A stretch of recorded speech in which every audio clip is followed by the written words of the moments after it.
Exodus 1, aka Indigo Sky, aka y'all already know who it is. Trigger Ranking, the Trigger Man himself. Um, Basically, this in here. I want y'all to like, subscribe, share, definitely hit notification bell.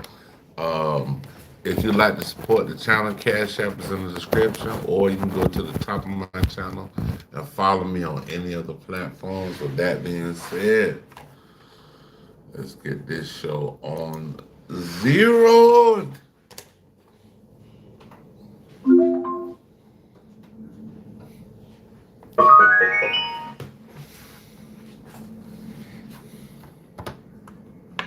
You are watching a master at work. All right, y'all, hold on.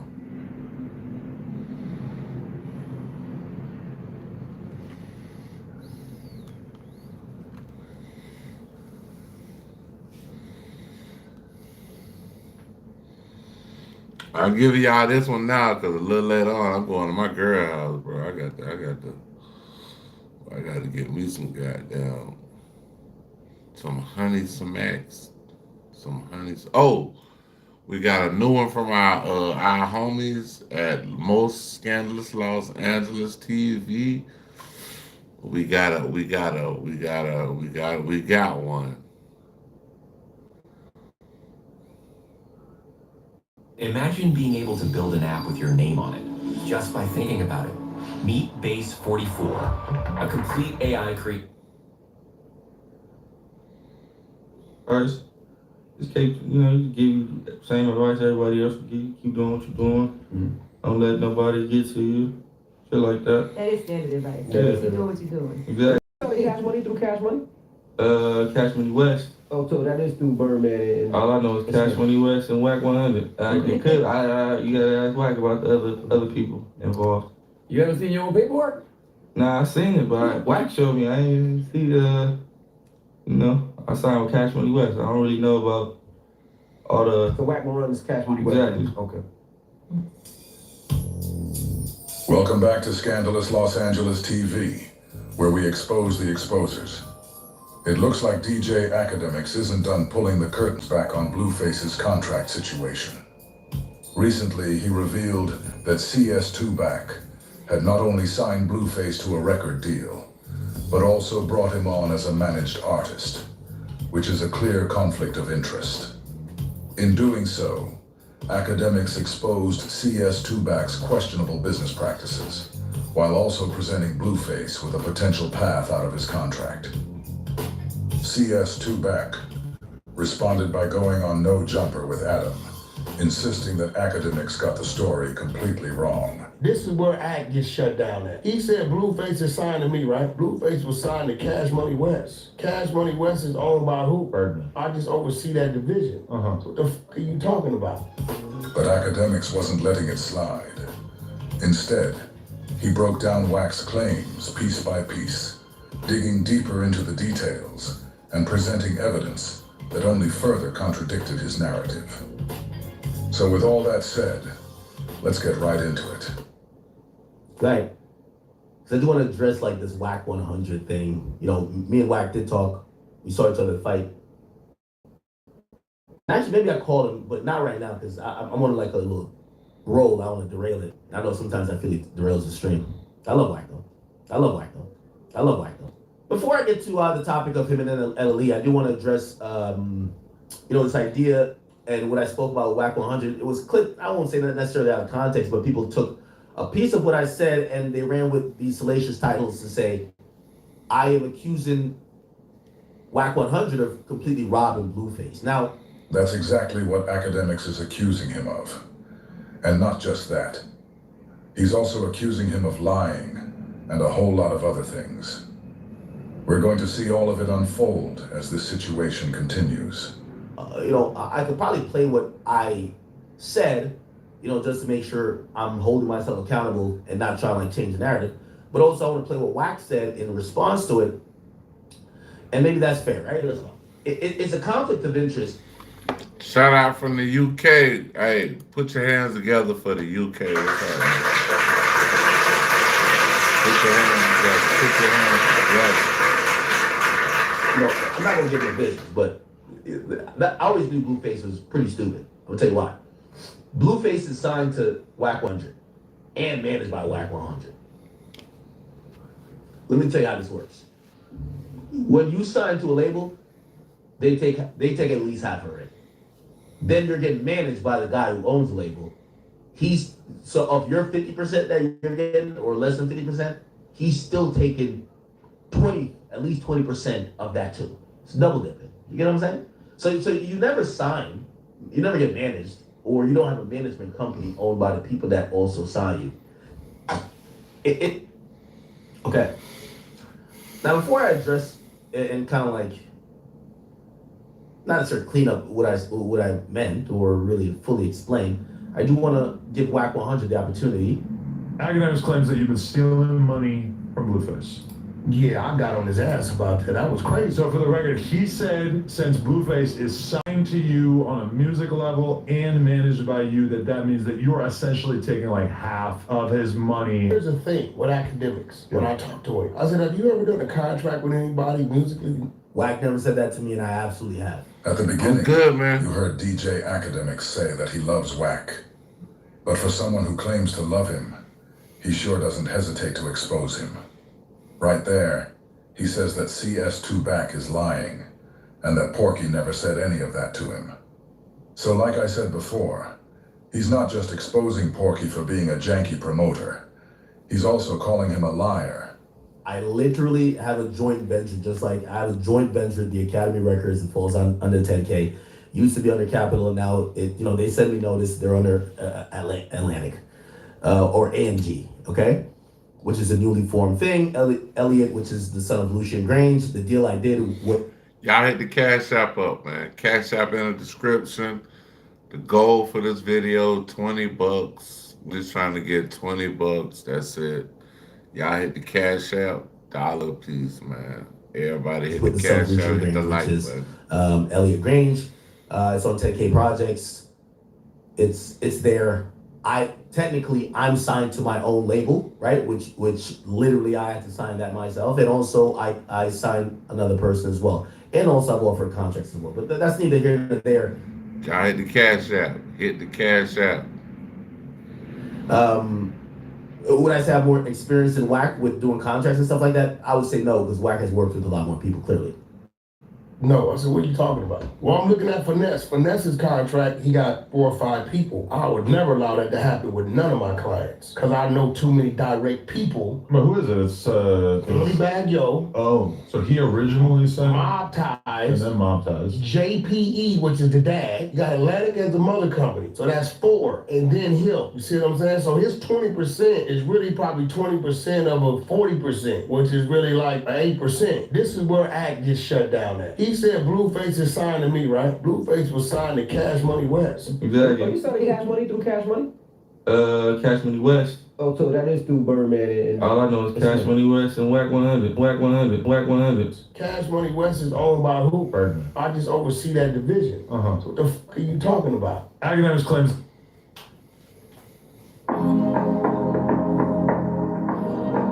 Have you ever wanted to learn an African language? The reason why Whack is really good is that he has a way with words, like any great media personality is. That's why I think he's one of the top media personalities. I want to make some corrections to what he's saying. The academics may love Porky, but he doesn't love Porky more than he loves himself. And that's exactly why he wasn't about to let that slide. He had to come back, double down, and once again prove that Porky was lying. It also probably helped clearing up what I was saying. I don't know the full details of the business between Whack 100 and Blueface. Anything I'm saying it in a general, even though based on what we've heard publicly from Blueface's own mouth on interviews and even recently, it feels like what I said matched up with what was going on. I don't have the contracts. I haven't looked at Blueface's stuff. So I'm going off of what they have said publicly, what we perceive, and how that should be interpreted. Here's the very premise. The premise is this. If I do a contract, put it like this, this happened with the Offset QC thing. It's a reason why, well, let me use another analogy before I get to that. If me and 15 chat niggas get caught up in a RICO, hopefully we don't, right? It's a reason why it's a conflict of interest for your lawyer to be a lawyer of someone else. Why is it a conflict of interest? Because at a certain point, they might have to enter into a proffer status or whatever with the government that now you have to pick whose interest you're prioritizing. It's a conflict of interest for someone else. That's why people have separate attorneys. By the way, it's the reason why a judge would get recused in many situations. If a judge, who many judges used to be prosecutors and also had private practices as defense attorneys, if a judge previously, and by the way, I thought this helped out on YSL Mondo, Fonnie Willis previously represented YSL Mondo, who's self-acknowledged as a co-founder of YSL, when she was doing private practice in between one of her prosecutorial gigs, and she represented him for a gun case. Clearly, who knows how that representation went? She may have had a lot of knowledge from attorney-client privilege. Now, because she represented him, it would be unethical of her to then prosecute him, given the fact that she also has information that it should be only between them. Now, technically, that should be a thing, but what would normally happen is that prosecutor would recuse himself. Doesn't mean that YSL Mondo could never be charged. No. What it means is that to not have a conflict of interest, you don't want someone who previously was with you to be prosecuting you, because now it puts you in a disadvantaged position. So whether it's a judge that used to be an attorney that represented you, or a prosecutor that used to be a defense attorney that represented you, those people would what they call recuse themselves. It's a conflict of interest. In business, if I'm trying to sign someone, like I was trying to, and I eventually did, I successfully signed someone to the Academy Records back then. You know, they wanted to use my lawyer. My lawyer helped me get the deal. My lawyer got 5% of my overall deal for the Academy Records. He is incentivized to make sure me, who's going to be the guy who's signing a bunch of people, I got the budget, I'm the guy. He wants me to get the most of money because he's going to get the most of money, right? So it would be ethical if I am signing a young kid and I said to the kid, you need a lawyer, but use my lawyer. That lawyer's not going to go in there and say, hey, let me get the deal really in the favor of this guy when I'm already eating with Apple here. He's just going to get me the best deal. Do you understand? It's a conflict of interest. It's a pretty simple thing to acknowledge. Here was my understanding of what Blueface contract and situation was, right? And Wack does a really sleight of hand right here, and I want to point it out. What is it? It's Really bad, yo. Oh, Contract. Here we go. Anybody, music. is money. Here's the thing with academics. When I talk to her, I said, have you ever done a contract with anybody musically? No. I said, what are you talking about? Well, I'm looking at finesse. Finesse is... Now, even though the conversation that I had stemmed from finesse, I was talking about a particular part. It's not about the 5 people in the contract. James Prince, the father's, James Prince Sr., he's listed in the contract, but really he's a manager. It becomes a conflict of interest. That's where I got this idea of conflict of interest. If he's supposed to be managed by the father, but signed to the son, why in the contract does the father, who is quote unquote going to be the, that's already a conflict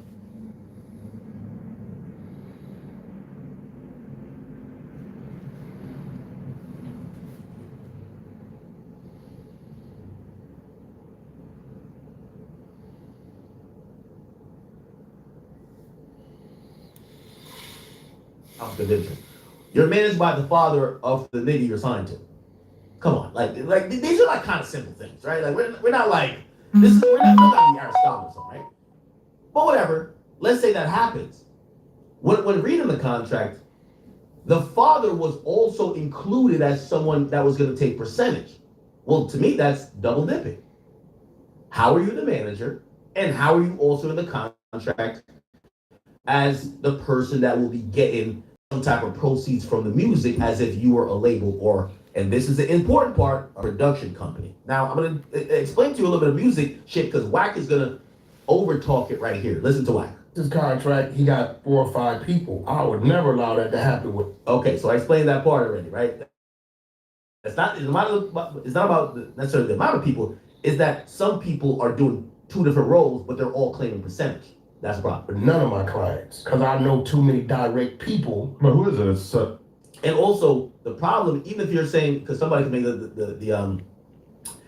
they can make the Hey, I hit the cash out, hit the like button, hit the subscribe argument button. to say, well, JPE, which is James Prince Entertainment, he's in the contract because, you know, he's gonna do management stuff, but he's just getting his money from the label. Well, no, you can do a letter of direction, and even then, that still piggybacks the artist because you're saying that you have now signed a manager for the duration of your record deal. That seems more than a manager. That seems like a partner. A manager you should be able to fire whenever you want to fire him based on whatever deal you have. Now maybe that includes, hey, you're gonna be my manager for this entire record deal. Okay, cool, if that's what you want. But if your manager is baked in your deal that even if he's not working, he still gets paid, that seems like a partner, not a manager. A manager gets 20% off the top when he does services for you. But if your music does well, you know, and you have this deal, and whatever that comes from this deal, if he just gets paid no matter what, that sounds like a partner or an investor. But again, I'm trying to show you the sleight of the hand of, you know, wax speaking as if people don't understand, like the music industry is so complicated. My dad taught me when I was a little girl that God's phone number was Jeremiah 33:3. It says this, call into me and I will answer you and show you great and mighty things that you do not know. God gave us his number. Simple but It's like the music industry is so complicated. There goes academics again, making sure everybody knows that Porky's been spinning them, and warning people not to let him do it. He's calling out how Porky tries to make the music industry seem way more complicated than it actually is. So once again, academics is pulling back the curtain and lifting Porky.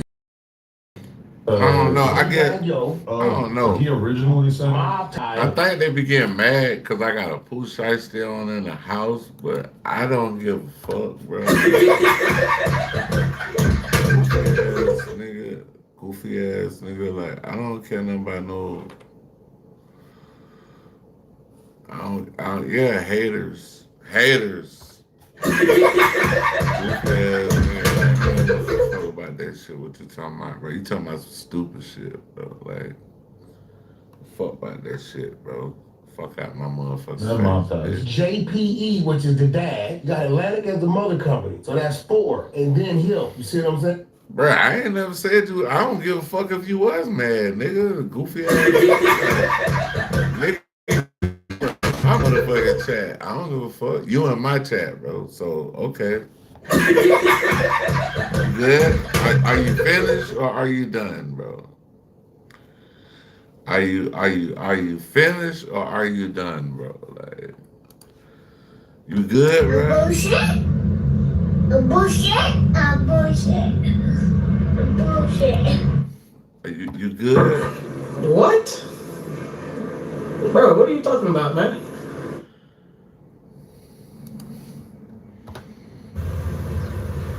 Wait a minute. Who are you? Somebody said they in my chat calling me a goofy. Hold on. We gotta play it. Oh! You wanna Hey! I'm arguing with you. You Man! argue with you? No. Look at you. Look at you. Look at you. You big man. I'm happy. Leave me alone. I'm happy. Leave me alone. You said what? Leave the chat. Oh yeah. I feel what you're saying.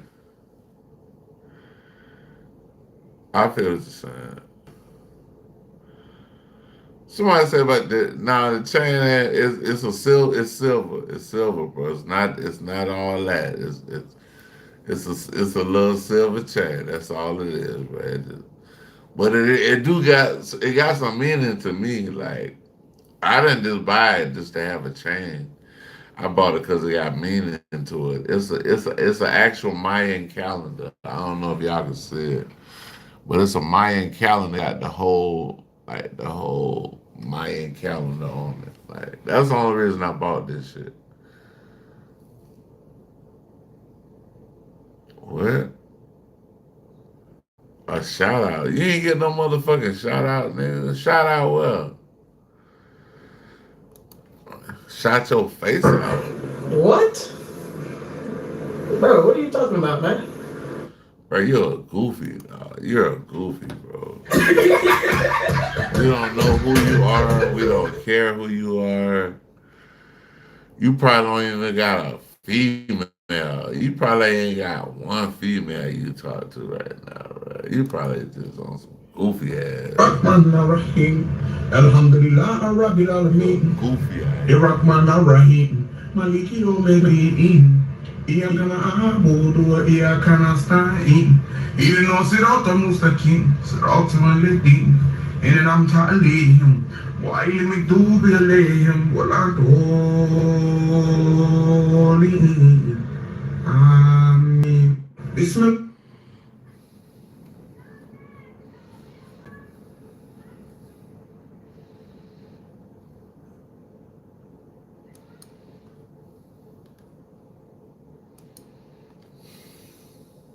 He's right, you know. Pennsylvania, what's up?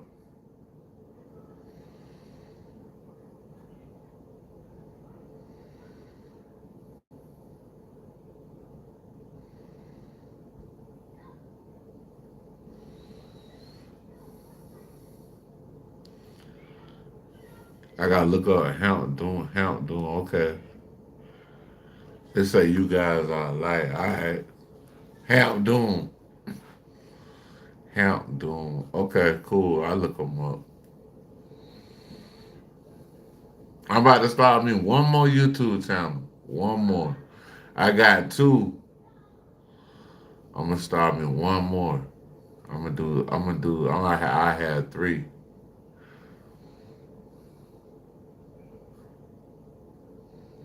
Well, he be on YouTube or he be on my page.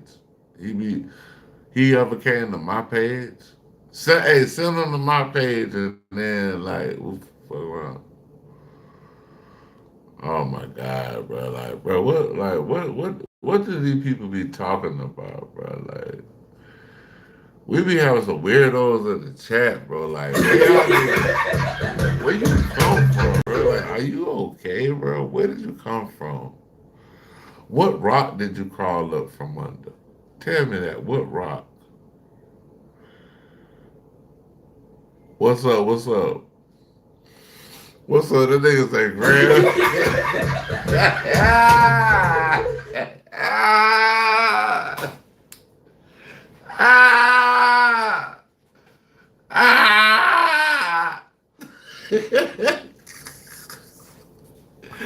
What's a Grandmaster? You are. Hey, man, hey, y'all hit the cash out, man. Y'all hit the cash out for ASAP.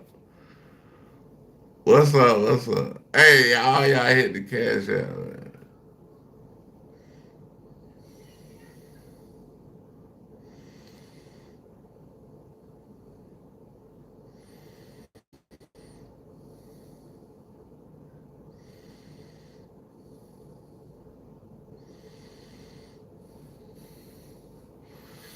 Hey, that's on you, bro.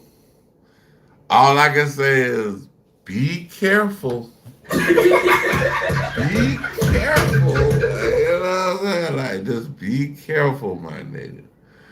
Cause look, y'all, I'm going live right now, but boy, I might leave the house in a little bit and go to my motherfucking girl house, boy. My girl's so fine. Y'all go back in the live and see my girl. I might put a picture up on my girl on my little shit. But y'all ain't gonna know who she is. Yeah, I ain't gonna lie, but my girl, she bad as hell, bro. She have a nigga. I be like this right here all day long. Put a bitch eye out. Put a bitch eye out.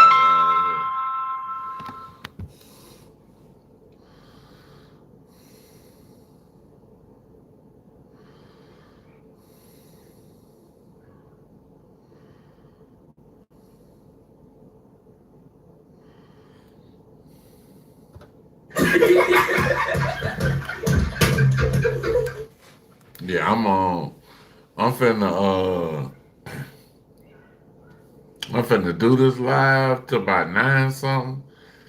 And then I gotta go see about going to see my baby, bro. Like, fuck y'all motherfuckers. I love y'all, but hey, if you on some hate shit in here, fuck your goofy ass. Goofy ass, fuck on my bitch. Boo ass, boo the fool looking at me.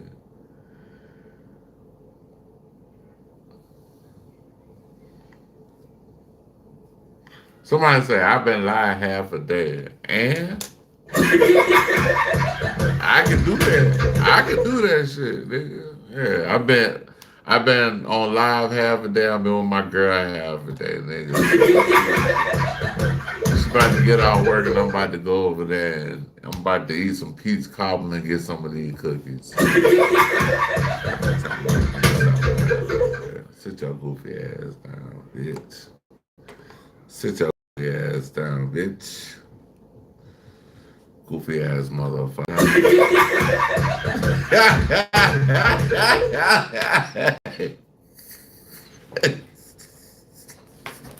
Which is the dad. You got Atlantic as the mother company. So that's 4. And then him. You see what I'm saying? So his 20% is really probably 20% of a 40. Okay, this is where White doesn't talk. You know when White starts doing this shit, like, well, he gotta be right. Percent, which is really, And he's kind of right here about finesse. they like 8%. This But now the conversation comes back to him and Blueface. is where Act gets shut down at. He said Blueface is signed to me, right? Blueface was signed to Cash Money West.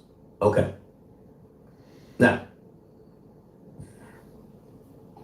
this is, I'll acknowledge I don't know the full details or all the intricacies of his business, but I'm going off what I always heard Wax say. So Cash Money West is Birdman's company, right? That's kind of ran or overseen by Wack 100, or was, I don't know currently. But just like how Atlantic, Uzi's quote unquote technically signed to, Uzi's really signed to Generation Now. That's called a production company. Wack 100 is leaving out a step. Yeah, Blueface is signed to Cash Money West, but my understanding is that he's signed to Cash Money West through 100 ENT, which is Wack's production company. So technically, Blueface is signed to you, and you signed his rights to Cash Money. Now, I could be wrong. I haven't seen his contracts. And, shit, you want me to go back on my trusted site? I can go back on my trusted site and pull up Blueface's name, right? We can pull up his name and, give me 1 second. I don't know. Let me go find some tracks. Hold on. I'll put it on the screen when I find. What was like his diss track? Is it like? Okay. Here we go with this. Every time you share your personal phone number and email, you leave a data trail behind that leads to spam, scams, or identity.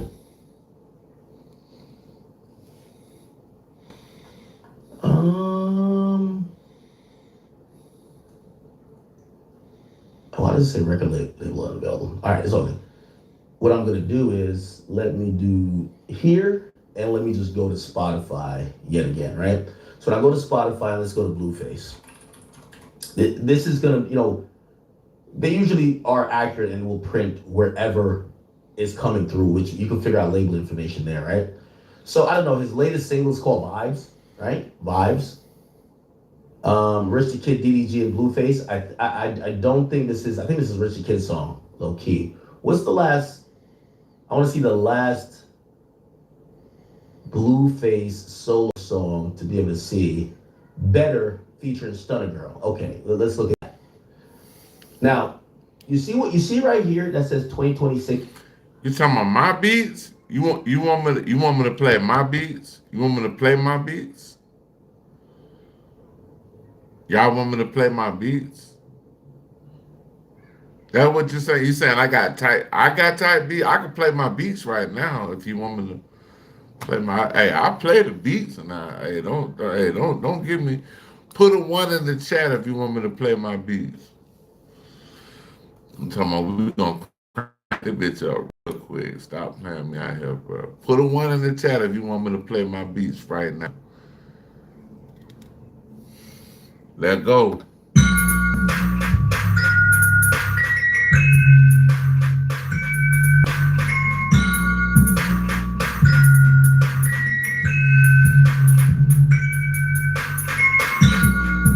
Hey, that bitch hard, nigga. That bitch hard. Hey, that bitch sound like that shit sound like the ice cream truck came through this bitch on some 24s, nigga.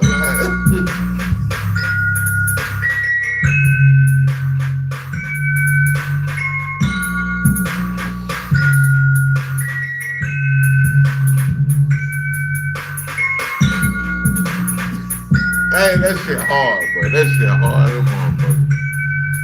I ain't gonna lie, I was trying to make a Christmas beat, man. I was trying to make a Christmas beat, man. And somebody like, that shit sound like an ice cream truck. I'm like,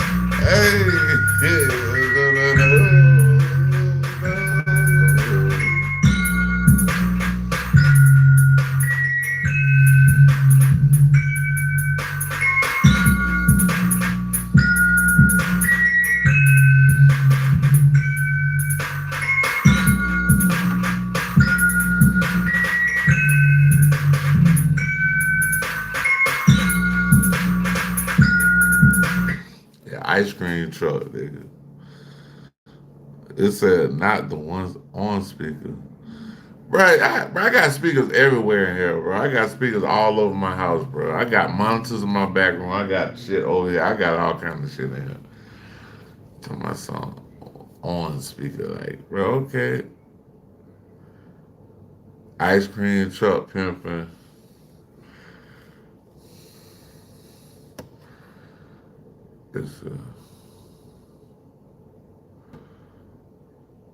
It's I'm the next Tupac. What? Somebody said I'm the next Tupac. I don't know what they talking about. I don't know. Let me see. Let me see if I can play some more shit for y'all. Let's see what I got.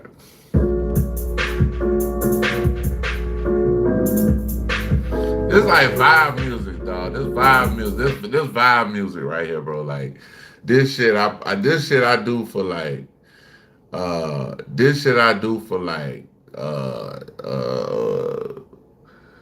You know, just vibe and shit. But watch out. Hold on. Watch it. Hold on.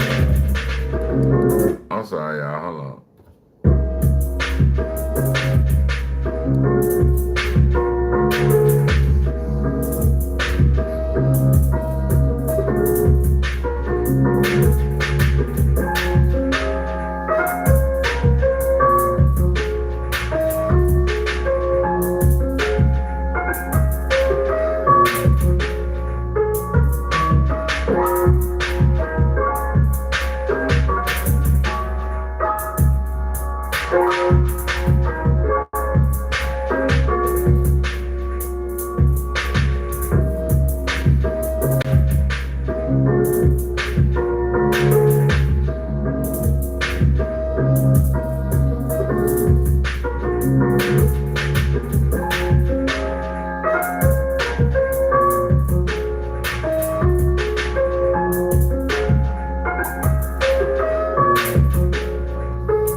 I ain't gonna lie.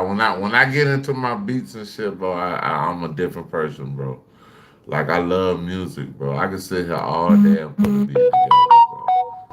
Like and see, like I'm the type of person like I ain't finna stop doing the beat until the beat right, bro. Like the shit gotta be right for me, bro.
track today. Buy this beat today.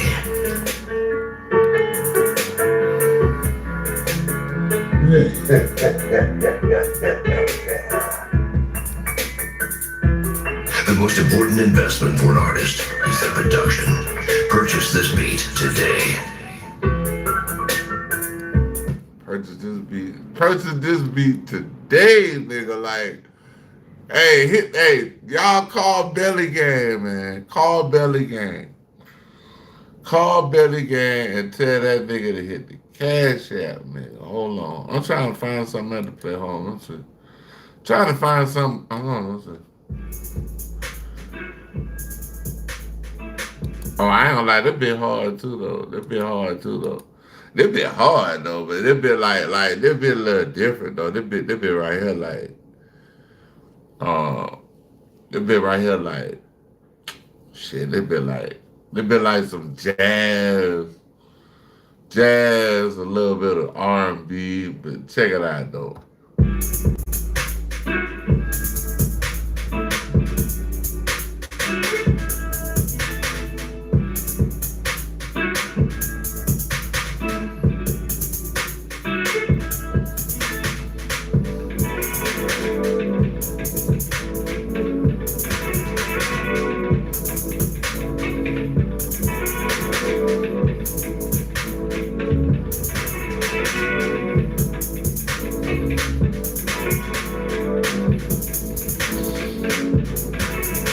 See, I've been making beats so long, bro, to where it's like I can make whatever instrument do what I wanted to do.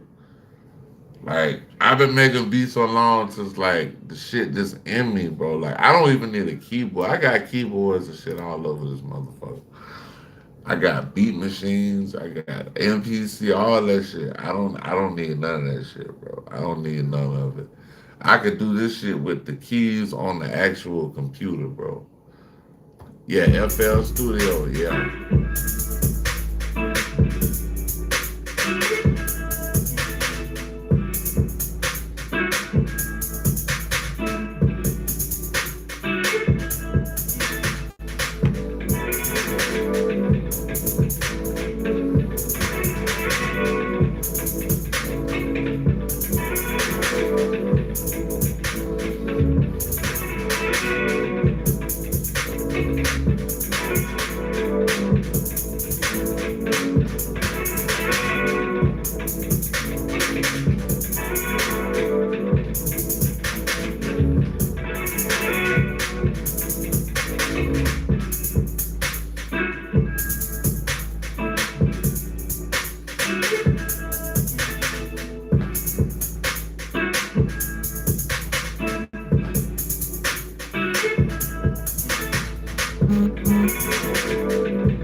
I've been doing this shit so long, bro. Like, I can make beats, bro. I can make beats in the dog, bro.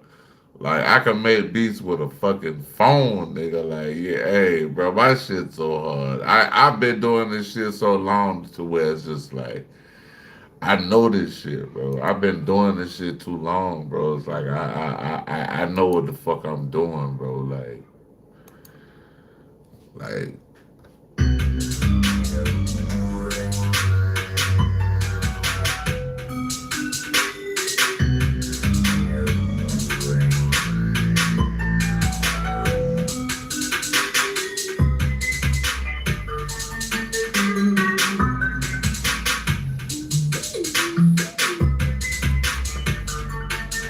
The most important investment for an artist is their production.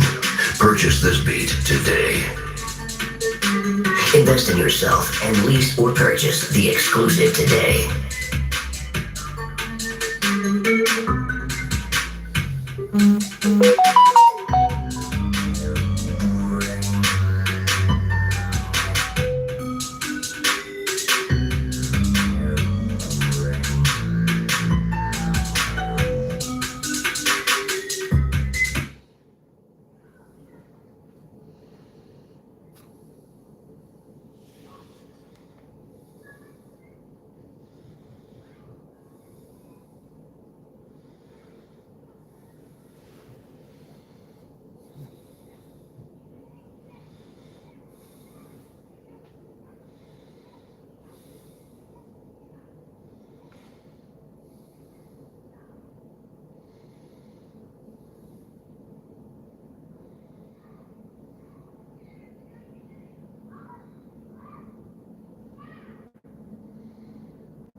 We going to law and crime. Do you want to have text read aloud with AI voices? Natural Reader is a professional. Now I can't show you my oldest beats, and then I gotta go back down my living room. I mean my bedroom to my studio. I can't show you them, but Text-to-speech program that converts PDFs, documents, images, and more into spoken words. Actually, a key witness, Neil Langston, the guy who was just arrested out in Montana, has testified in front of the grand jury in the Celeste Rivas Hernandez death investigation. If this is true, we will get into the reporting on why it may be. This could be big. Welcome to Sidebar, Law and Crime. I'm Jesse Weber.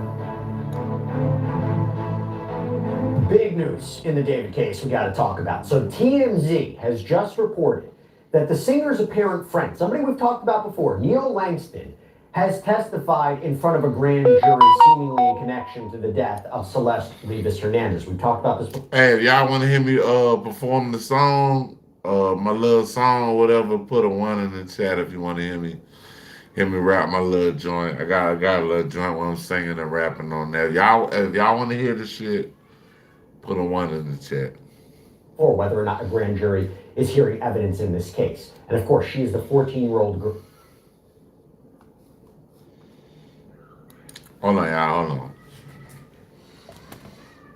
I gotta, cause I'm kind of rusty on it. I ain't been on it a little bit, but let me see. Oh.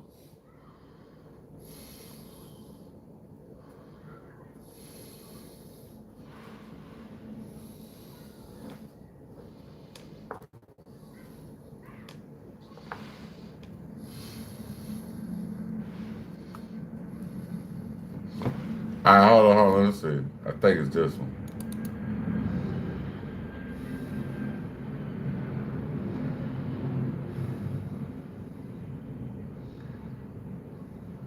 Hold on. Somebody put 0. Y'all heard the six. Be singing and rapping.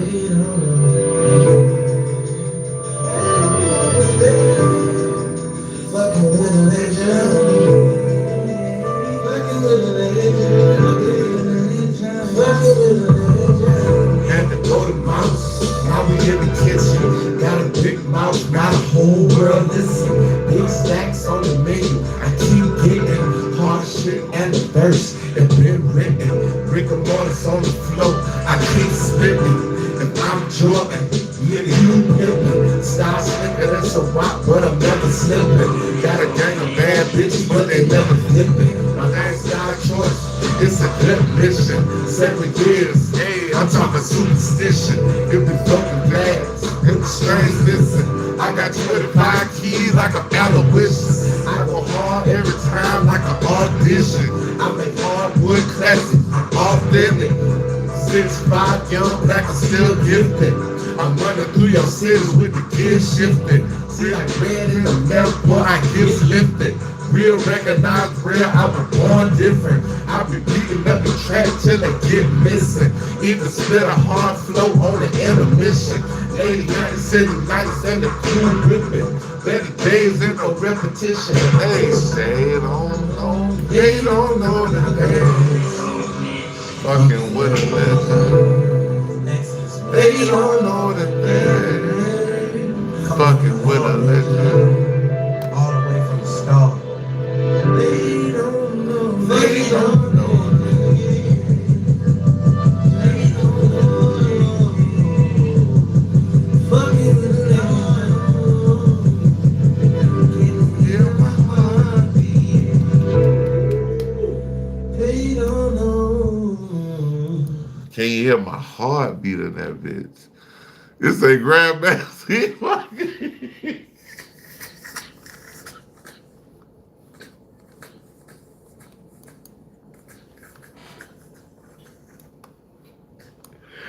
Hey man, you need to cut your shit out.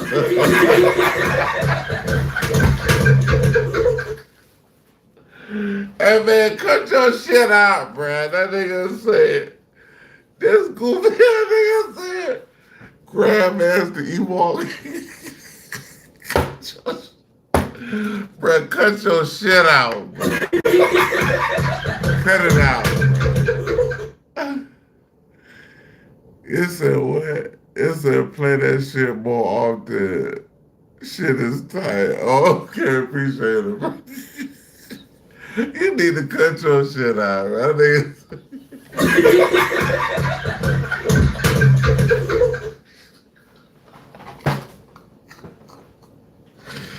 Ooh.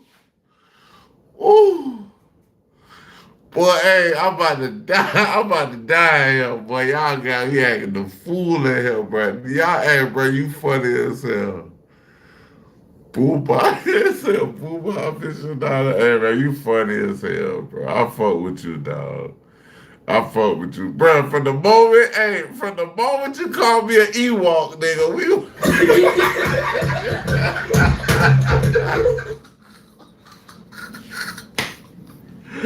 we was cool, nigga.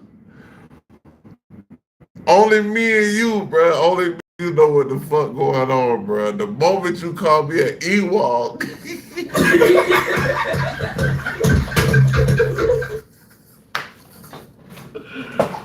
Oh, shit. Bro, I ain't gonna lie, bro. That shit was so funny because when I looked at my beard, nigga, that shit was all gray. I looked at it like I looked like a baby Ewok. I was like, damn, man. Why you do me like that? Why you do me like that, bro? Bro said that nigga look like an Ewok, boy. That.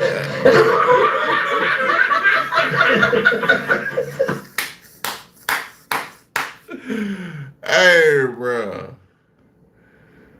Hey, bro, y'all funny, bro. That's funny as hell, man. I ain't gonna lie, bro. That right now was... Girl who was found in a Tesla reportedly registered to David, that this was back in September of 2025 out in LA. Now, how do we know that he may be testified in front of the grand jury today? Well, one of TMZ's reporters actually caught Neil Langston entering the Los Angeles courtroom today. They were bombarding him with a series of questions about him testifying, about David. He didn't say a word. And I want to explain why this is such a big deal, if this is true, okay? It was reported.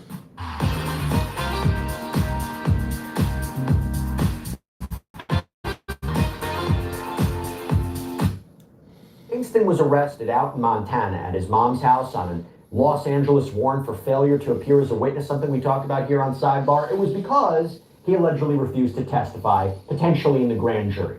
We couldn't confirm that for sure, but given his apparent connection to the singer... I ain't gonna lie, y'all, I gotta make me one last little blunt before I go to my girl house. Of course, I'm gonna stay with y'all. I'm gonna stay with y'all, bro. Of course he was picked up on an out-of-state warrant to bring him back to LA. One little one. But now that he's reportedly seen going into that building, the courthouse, given the reporting that there is a grand jury that has been hearing evidence in this case for months, now you put two and two together again in a very different way. So he's probably testifying, right? I mean, I guess it's also possible he was appearing in connection with one more blunt together, man. I want to talk about that. TMZ also reported that they ran into somebody else walking into the courthouse. LA Deputy District Attorney Beth Silverman, who was allegedly the one presenting evidence to this grand jury. Now, she didn't say anything to TMZ as she walked in. But by the way, TMZ reported that back in December, there may have been a conversation in that courthouse hallway between Silverman and an attorney named Evan Jennis. Jennis apparently represents Robert Morgenroth, another David figure. He heads up David's touring company, his manager, who we believe also may have testified in front of the grand jury. And this conversation between Jennis and Silverman, per TMZ, was allegedly about, yes, a potentially uncooperative witness. Are we talking Neil Langston? Is everything fitting in here? We don't know for sure, but I mean, the pieces seem to be lining up that this guy now just testified at a very pivotal moment. And here's the interesting part. If he was testifying in front of the grand jury and presenting evidence against, let's say, hypothetically, David and or anybody else in connection with the death of Celeste or the disposal of her body, wouldn't you think he would testify for a while? Apparently that's not the case. TMZ is reporting that Neil Langston was only in front of that grand jury for 30 to 40 minutes. Again, assuming he did testify. But that's it, 30 to 40 minutes? What does that mean? I have an idea about what that could mean if it's true. I'm going to talk about it with a former federal prosecutor. We're going to bring him on in a second. But the value of Langston's testimony, what is his alleged role? Let me just hit on that first.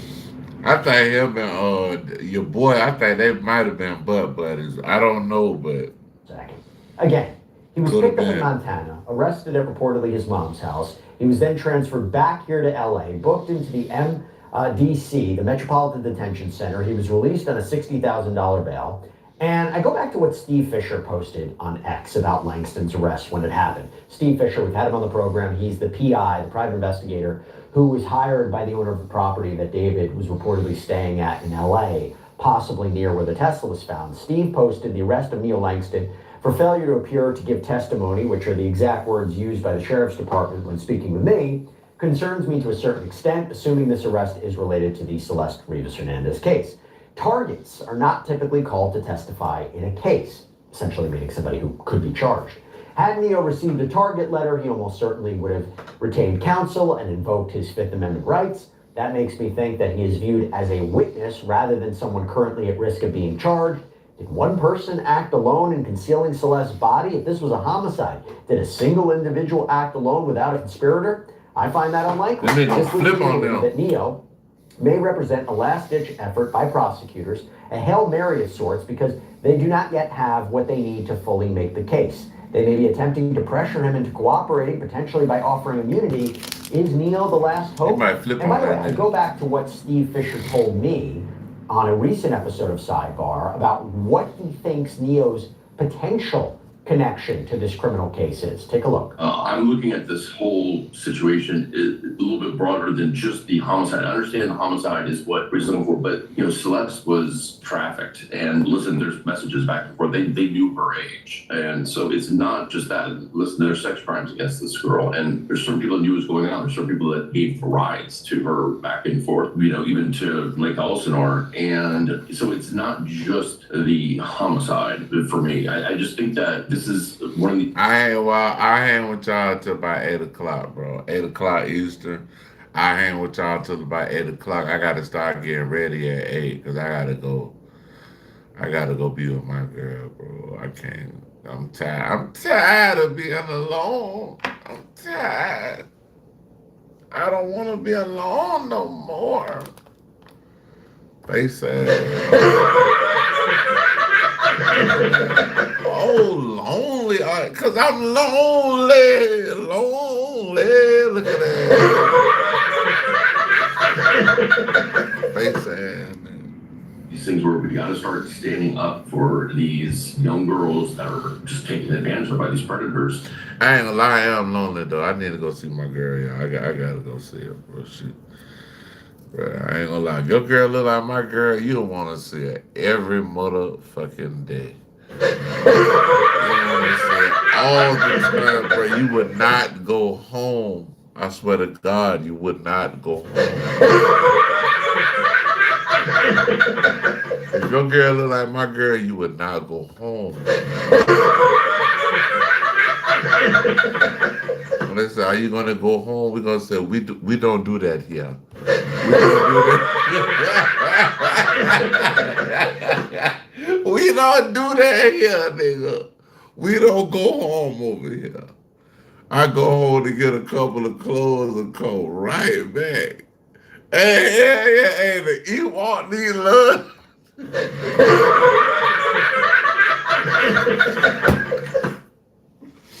The baby Ewok need love. Hey, how you think all these other little baby Ewoks got around here, nigga?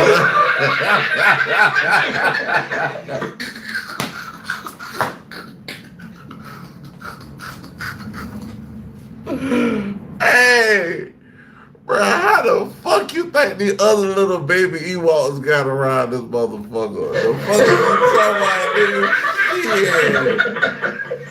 Yeah, you talking about? The little Ewoks, boy, we be fucking around.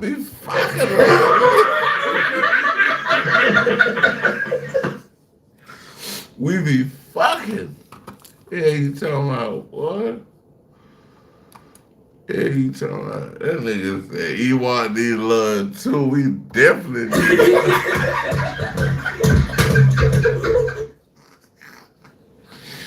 Hey, the baby Ewoks, we need love too, bro. We need love, bro.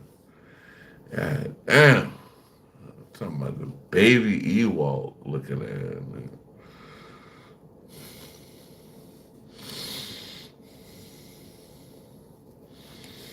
Looking like a young Ewok in the face.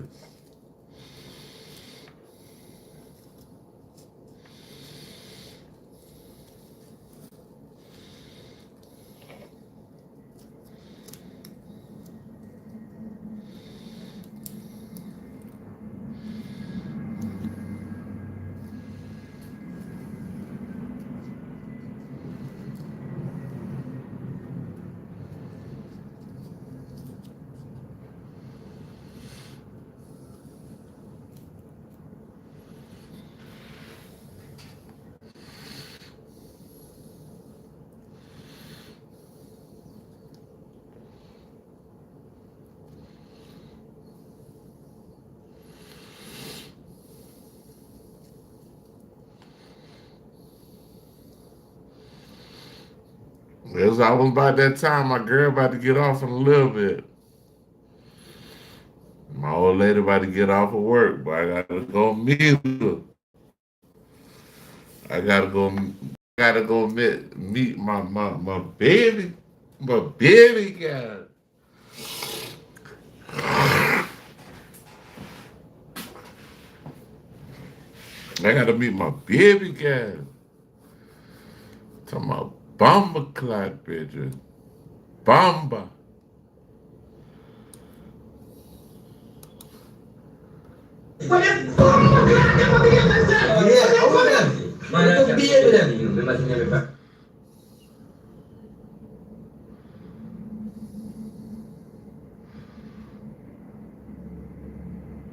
Hey, Ewok motivation, nigga, like. Hey, Ewok motivation. Oh my God! Yeah. Ah. Hey, when I be up in that Ewok pussy, that shit be like, Damn! like, damn, baby, hold me. I be like, baby, hold me. You know what I'm saying? But that pussy be so good. That shit be like, I got beans, greens, potatoes, tomatoes, lamb, rice, tomato, corn, beans, greens, potatoes, tomatoes, chicken, beans, greens, potatoes, tomatoes, lamb, beans, greens, potatoes, tomatoes, chicken, beans, greens, potatoes, tomatoes, lamb, beans, greens, potatoes, tomatoes,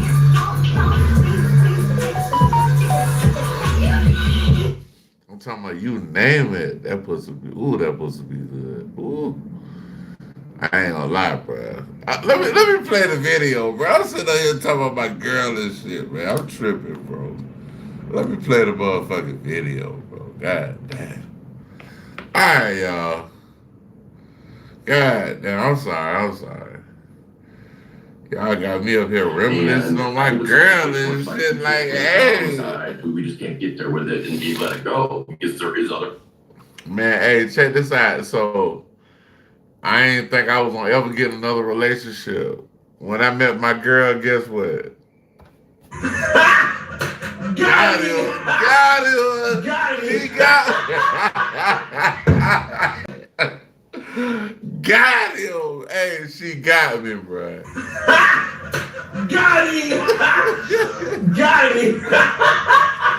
She got me, bro. I ain't gonna lie, she got me, bro. Crimes, whether it's concealment of the body, whether she got me, helped in facilitating her to stay with David. And so it's not just the homicide; it's just everything that happened to Celeste. It's the whole breakdown. And so while it's been speculated, although not officially confirmed by officials, that David is being considered as a suspect or a target, particularly for homicide charges, we don't know for sure, there has also been talk about whether there's a second suspect too. You have acclaimed criminal defense attorney Mark Garagos spoke on the Two Angry Men podcast back in November that according to people he talked to who are connected to the case, investigators may be looking.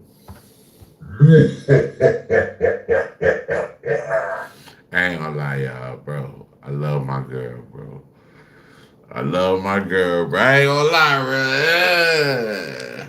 I love my girl, bro. She, ooh, bro.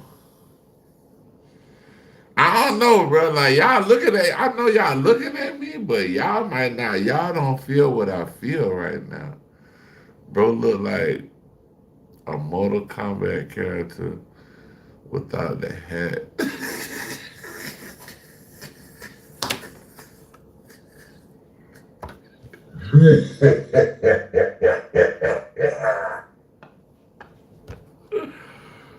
Ooh, shit. Oh my God. Oh my God. Oh my God. Oh my God.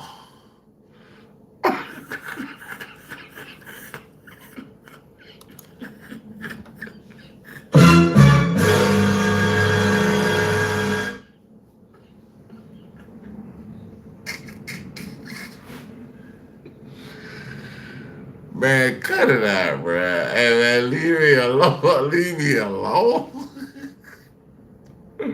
Your ass crazy, bro. That nigga crazy. Stop it. Hey, if you try to holler at my girl, get what? Congratulations, you played yourself. You played yourself, bro. Congratulations. You played yourself. Damn, son. Hey, when I seen my girl the first time, I was like, Damn, son, where'd you find this? I was like,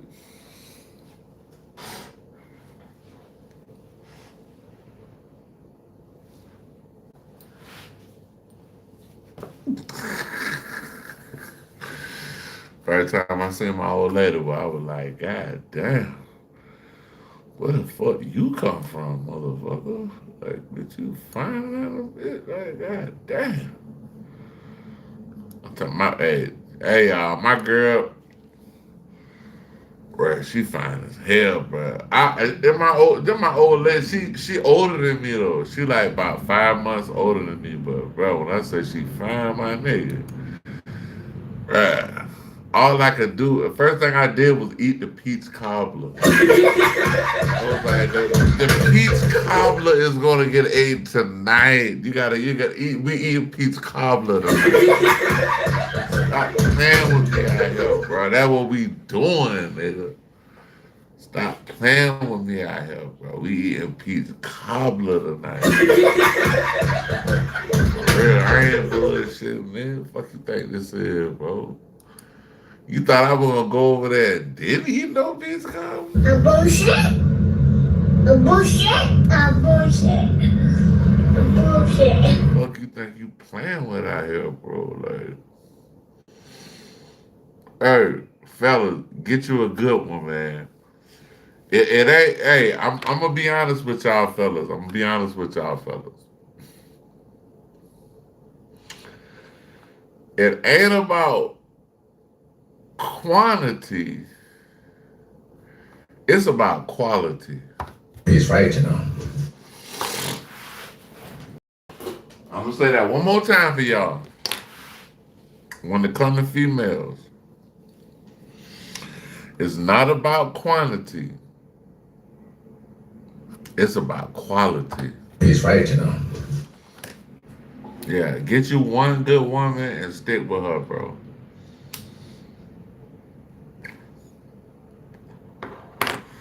Yeah, don't get caught up in all that messing with 30,000 women, and because at the end of the day, bro, it ain't going.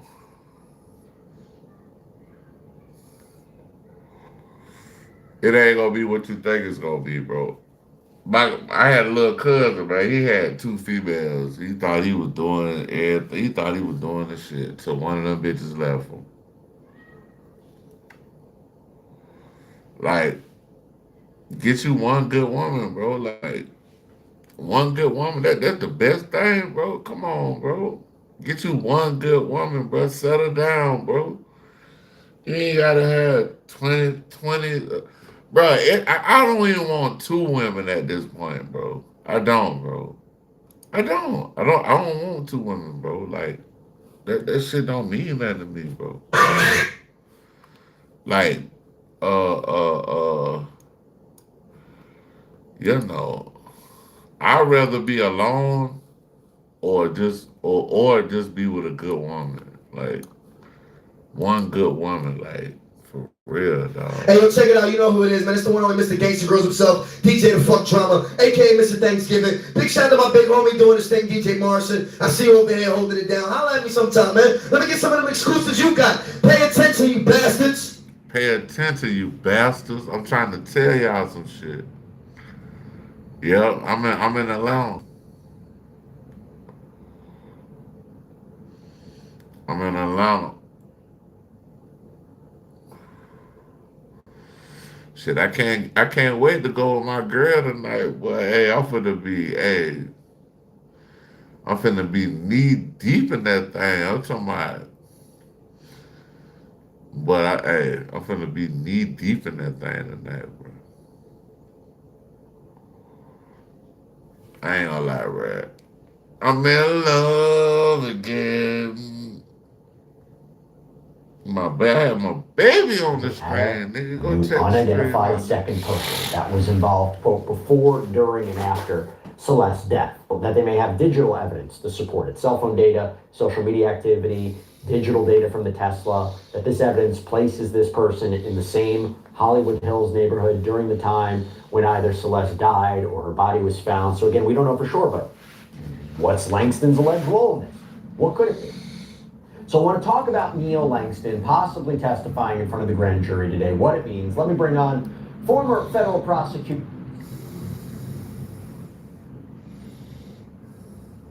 In Boyle Heights, LA. Oh, okay. Yeah, I've been to LA before. I like LA. LA cool though. LA cool.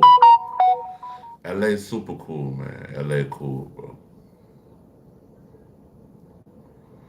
Why you ask me was I in Georgia though? I got all LA. I'm just asking a hypothetical question. Why you ask me if I'm from Georgia and I got all LA shit on? I'm just asking. Just a question. Just trying to figure out why you asked me that.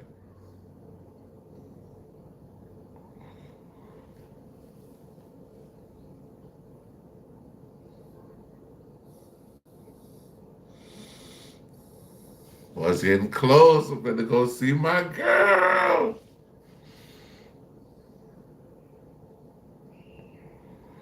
I might get y'all to like 8:30. I'll get y'all to 8:30. I'll get y'all to 8:30. I will do 8:30. It's 7, basically 29. I'll get y'all to 8:30. We'll fuck around till 8:30. Fuck around, and then after that, I gotta leave. Go check my girl. I might go live with my girl. I don't know. I love my girl. I don't like the.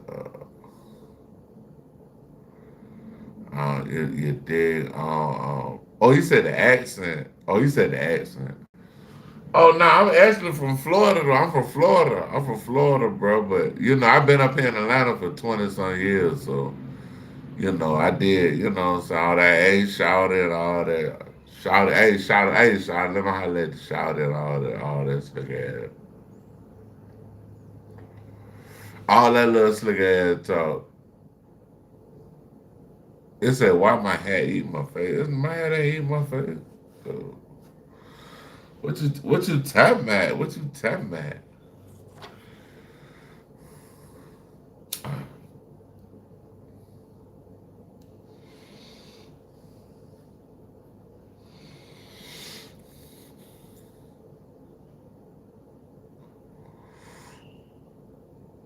This hat actually like fitted. It's fitted a little too. It's fitted like what I'm saying. It's cool, but who you? The Super Bowl? I ain't gonna lie to you, bro. I just hope the Mexicans win. I hope ICE don't go to the Super Bowl and destroy the fucking Super Bowl this year. I just hope ICE don't show up. Hey, yo, check it out. You know who it is, man. It's the one only Mr. Gangsta Girls himself, DJ the Fuck Drama, aka Mr. Thanksgiving. Big shout out to my big homie doing this thing, DJ Morrison. I see you over here holding it down. Holla at me sometime, man. Let me get some of them exclusives you got. Pay attention, you bastards. Pay attention, you bastard. But yeah, I don't know who gonna win that motherfucker, bro. I don't know who gonna win that bit.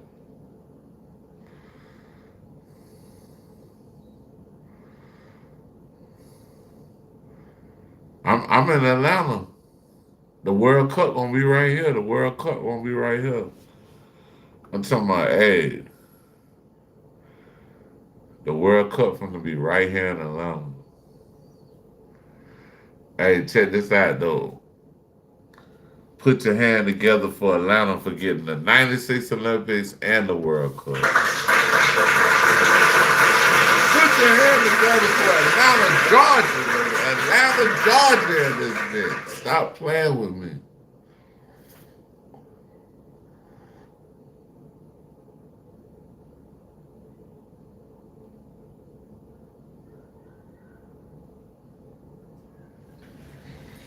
Oh shit. Nah, I ain't gonna lie. I know they're gonna have something during the week, but for the most part, but I ain't gonna lie, I work weekends, so like the weekend I be gone all day long. I be working. So I can't fuck with it on the weekend, but I might could do a little something depending on how it's moving. I might be able to do a little something, make something happen for y'all. I might be able to put a little short together for y'all.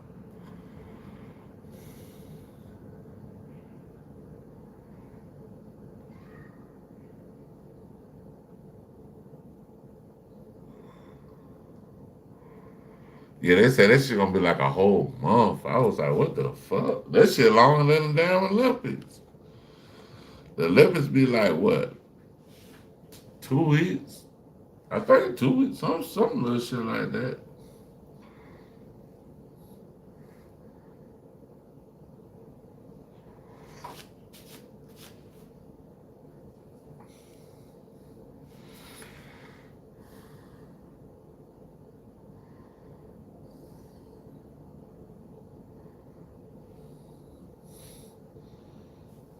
Prosecutor Nima Rahmani. Nima, thank you so much for taking the time. Really appreciate it. Do you think he testified in front of the grand jury today?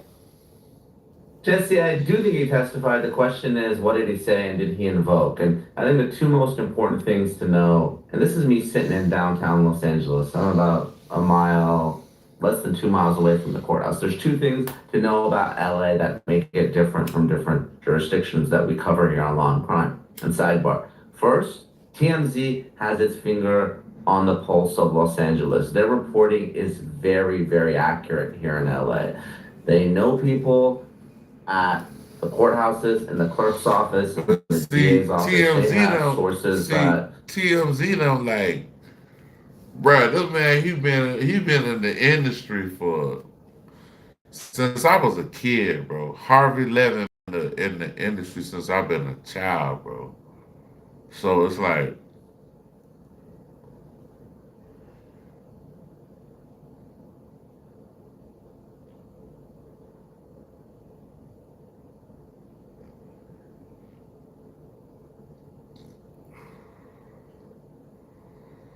yeah. Harvey Levin been in this game for a minute, bro. Like certain people that got the narrative that can push the narrative, they kind of run shit in media, bro. Like they like the slick what they call gatekeepers. They slick gatekeepers. They could turn the narrative to what they want the people to believe, and it sometimes it be true, sometimes it doesn't. So.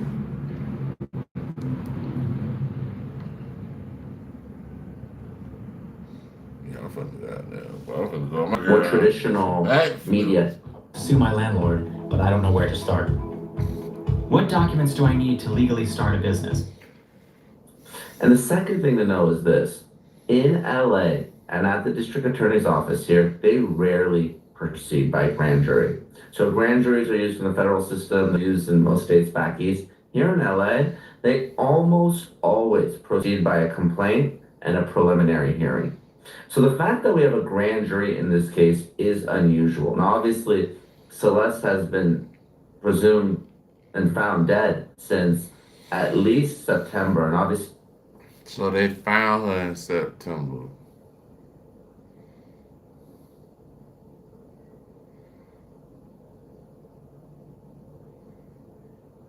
Yeah, this not cool, right? This not cool. This not cool, bro. Like this whole thing right here, bro. Like it irks my soul. It irks me, like to the fullest, bro. It makes me feel like it turns my motherfucking stomach, bro. For this man to unalive this little girl like this and leave her in a car in a bag, bro. It's just, I just it's sad. Sad that us humans treat each other worse than animals. The animals love. I think animals can love a human better than a damn human can, bro. She was missing for many, many months before that.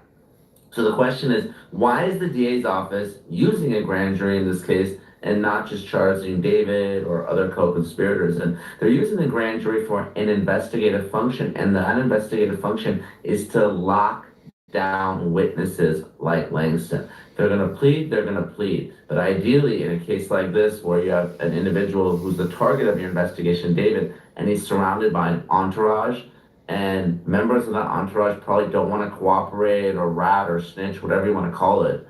The DA, Silverman's trying to use this grand jury to lock in their testimony. So when they go... This nigga got... Bro, I hate to see men with their nails painted. That shit just don't look right to me, bro. I don't like that shit at all, bro. I seen Snoop with that shit on his nails. I was like, nah, bro. I'm not painting my nails, bro. I don't even want what they call that, the clear coat. I don't even want that shit on them. I don't even want Wow, they can't go sideways. Basically, if they take the stand, this is not what you said in front of the grand jury. You told the grand jury X, Y, and Z. Way to hold them to their feet to the fire. If he really testified only for 30 to 40 minutes, okay, does that make sense for a grand jury witness? No, usually in a murder case, you're going to expect much more testimony than that. And obviously, look, we know the grand jury can move quickly. There's no defense attorney, so there's really no objections and things. See, this shit, like, bro, it look like they dropping the ball in this case, y'all. I ain't even gonna lie to y'all. This man, I ain't gonna lie to y'all. It's a possibility this motherfucker man can get off of this shit. I ain't gonna lie. I ain't lying. I ain't motherfucking lying. I ain't lying. It's a possibility this nigga could get off with this shit. And if that happened, who's to say? Can it move much faster? I'm just gonna say street. I'm gonna say justice. I ain't gonna say nothing else. Because there's no ruling on those objections, there's no cross-examination. But obviously, if he's going to be a key witness in a murder case, you would expect more than 30 to 40 minutes of testimony. Now, if you were to just invoke, though, Jesse... Wait, explain what you mean by that. Explain what you mean by that. So invoke his Fifth Amendment right against self-incrimination? And why would he do that, and what would that look like? So if you were to invoke before the grand jury, that would probably be a much faster series of questions and answers. Obviously, he would give his name, some identifying information, but anything related to the disappearance of Celeste Rivas would be met with, I certify privilege. Her assertion several times, that testimony is going to be over, absent some immunity, which we talk about. I don't necessarily think that they would have given him immunity, because if they did, again, I would expect the testimony to be much, much longer. So I don't know if it wasn't cooperative. I don't know if we went through him invoking. Frankly, I don't know if he's represented, if he was arrested and didn't surrender. So there's a lot of unknown questions. But typically, like you said, you'd expect to hear more testimony than that, or something shorter if he was just going to invoke. I want to peel that back a little bit for a second. So, first of all, if he did that and he invoked his fifth, can the grand jury use that against anybody they may be looking at charges for? Is that something they're allowed to consider? We are living in the last seconds on the last days. We are watching the two major components of the tribulation. We are watching. Now, if someone asserts their Fifth Amendment privilege against self-incrimination, their right to remain silent can't be used against them, can't be used against anyone else. It's a constitutional right. Now, practically speaking, do grand jurors and trial jurors implicitly say, hey, well, this person invoked, they must be guilty? Maybe, but certainly the law is that they're not supposed to do that. Let me ask you another question. Have you ever seen a case before where the target of an investigation, a potential defendant in an investigation, has testified and in front of a grand jury, and the grand jury ends up indicting that person? Because I always thought, and I've been part of a grand jury before, it's usually the lead case agent, the lead detective, the victim. There's some, it's not the whole case, it's not the whole, whatever, everything that's presented during a trial, but it's enough evidence to support probable cause, and then the grand jury comes back and you need a majority to say there's probable cause for an indictment. Have you ever seen a case where, let's say he testified, whatever he testified to, if he testified, whether he invoked the Fifth or not, and they might return an indictment against him? I have seen cases where someone's testified before the grand jury because they've lied, they've been prosecuted. But usually the target is not someone that you call into the grand jury because they're the target of the investigation, right? That's the person that you're trying to indict. Now, there have been instances where it's a questionable case and the target has wanted to testify and try to explain away their case to the grand jurors, and I haven't allowed that. But typically there's two types of people you do not put in front of the grand jury. Your defendant that you anticipate indicting, or your star witnesses. And the reason you don't put your star witnesses is you're potentially creating impeachment material that can be used against them at trial. Now, if you want to lock in that star witness, that's a different story. You're gonna run that risk, you're gonna have them testify, you're gonna send that transcript to the defense, but you usually don't want your witnesses testifying under oath because there's always the possibility that they're going to say something different and inconsistent. That's why in states that do allow for depositions in criminal cases, the defense attorneys do them all the time because then they can try. I don't know, bro. This shit just don't seem like they really care about this shit like that.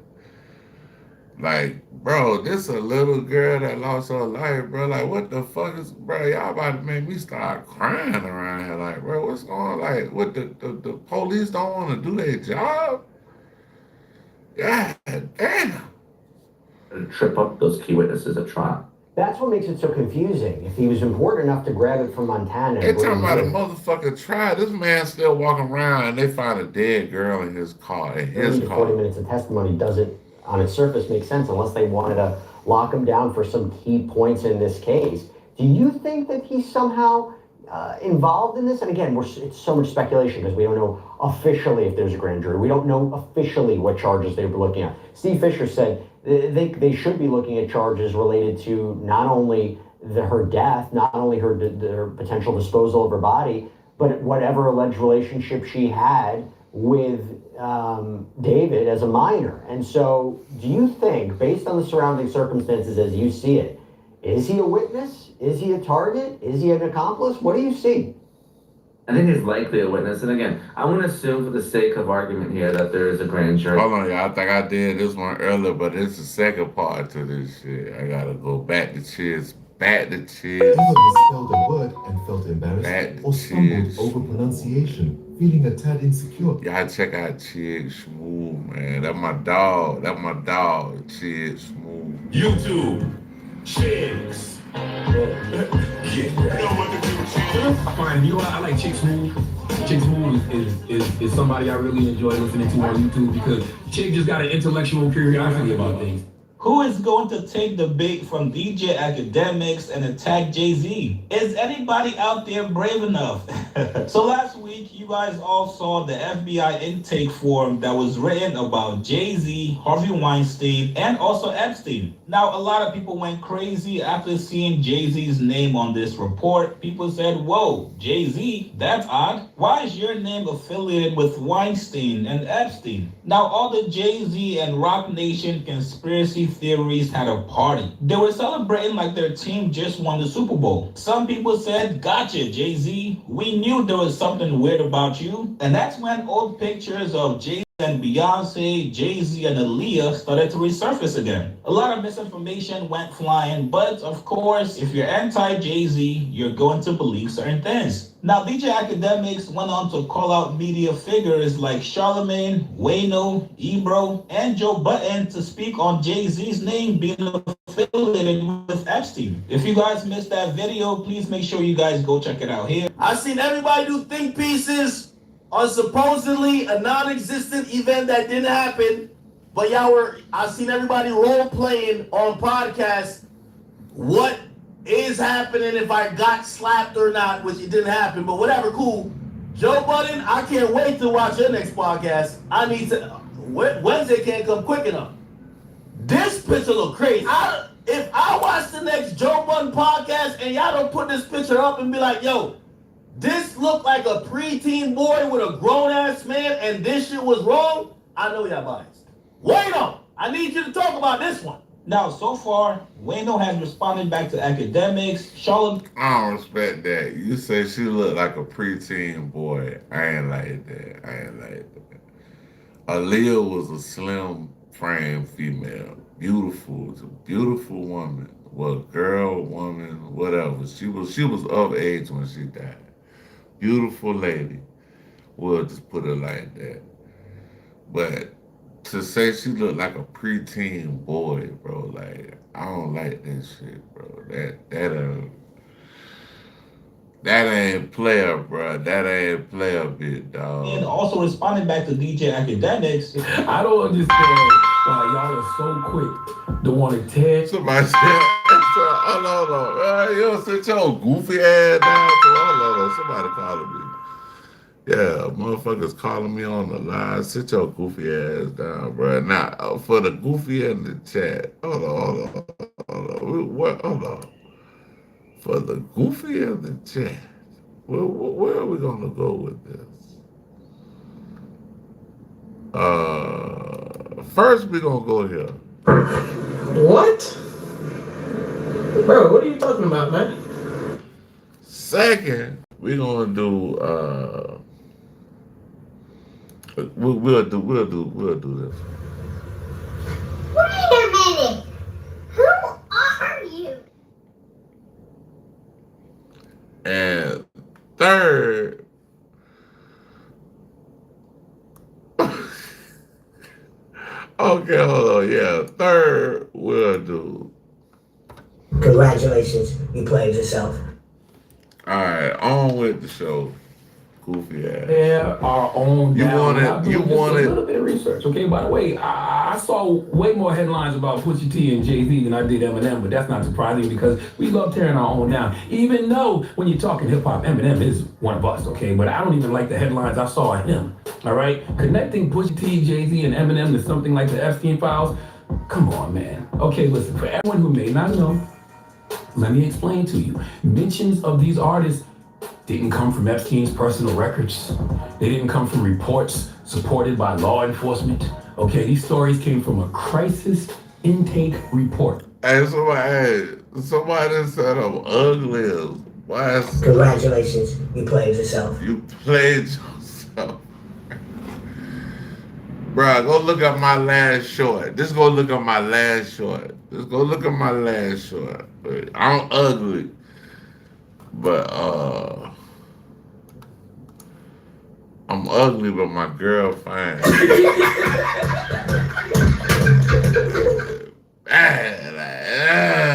I'm talking about, I'm ugly, but my girl fine.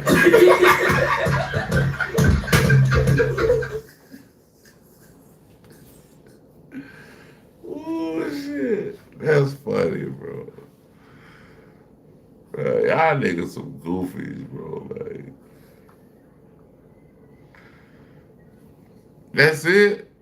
Man, I thought you was gonna really hate on me, bro. Get your goofy ass out here, bro. And he came with 2 weak ass comments. Get your goofy ass out my chat, man. Goofy ass, man. Yeah. Goofy ass niggas, fuck out the chat, man.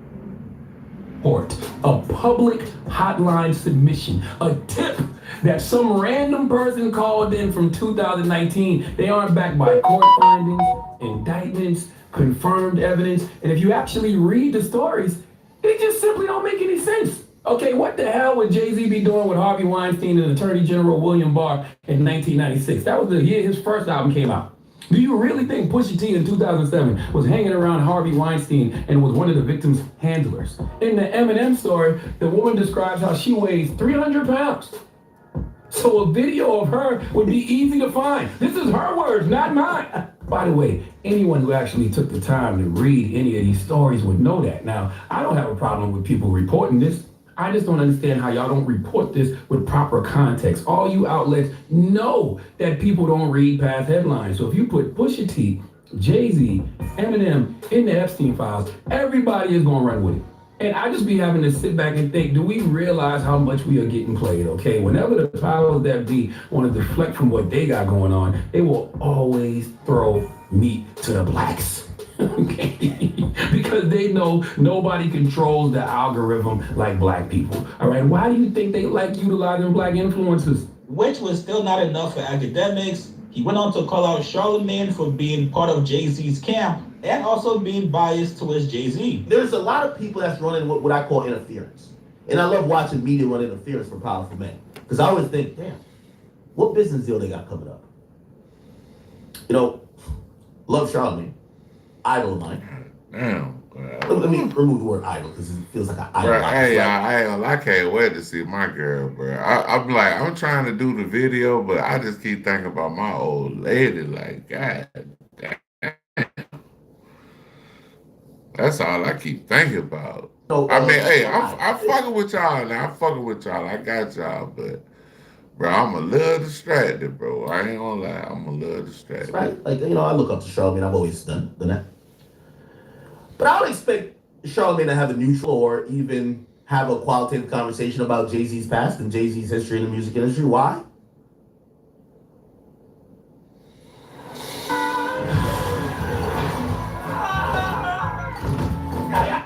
What the hell was that? Charlamagne was also pretty much caught handing the cookie jar in the casino saga where Jay-Z was trying to get a bid. Charlamagne showed up and gave riveting speeches about how the council members should vote to approve this because Jay-Z's vision is great and this and third. So there's some synergy and alignment there between not necessarily Roc Nation and Charlamagne, but the entities that are trying to push and put Jay-Z in a certain place and Charlamagne. Is that paid? I don't know. Maybe they're just good friends. Now, even though back in the day, there was a conversation that Jay-Z may have gotten Charlamagne fired from Philly radio after some criticisms. I don't know what's going on, though. I just want to have conversations. The conversations just seem to not. Well, this morning on the brand new Joe Budden podcast, episode 900, make sure you guys go to Spotify to go check it out. But Joe Budden responded to DJ Academics calling him out to speak on the Jay-Z rumors. However, Joe went about it in a very Joe way. Joe had a very sarcastic response. He said, hey, you know what? Let's all go march down to the Roc Nation building on Saturday and protest. Let's all go protest and make some noise so we could all draw attention to these allegations. Here's what Joe said. They're going to say we ran from it. Which? No, we took Pete Rock and since we was head on. Oh, okay, you right. And like, look, man, we not scared of the powerful up top, man. Yeah, we don't run from nobody. Listen, no. Listen. You gonna take us out of here, boy? I ain't never been. Let's see who got a I ain't never been pussy. I ain't never ran. Never will. If you're listening out there, I want you to know I see some of the same exact things that you see, and I'm really, really disturbed by it all. So much so. I'm making a call to action right this second, yo. I need me and you guys out there to head down to the Roc Nation office. Seriously. Word. At 5 p.m. this Saturday. 5 p.m. this Saturday. Eastern time, y'all. I think that along with you guys' help, we'll be able to get to the bottom of what that undercover anonymous hotline tip meant. And when we finish down there at Roc Nation, we're taking that bad boy down to Virginia. Pusha T's name was in that too on that phone call. Yo. And The train being Jay-Z, Pusha T, and Harvey Weinstein. in 96 too. In 96. Bro, that shit, first off, that shit ain't funny, bro. It's not funny, bro. Like, it's not a joke. When you talking about something happening with underage people, stuff like that, that's not a joke.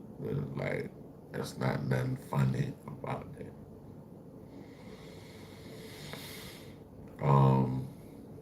You know, it's a lot of things that go on with people in this world, but you know, y'all gotta be more grown up when it comes to certain things as far as this internet, bro. Like, bro, some of this shit, bro, that shit ain't funny, bro. Like, this shit ain't no joke, bro. Like, these kids, bro. Everybody that has something to do with shit get their ass out. Can you believe that?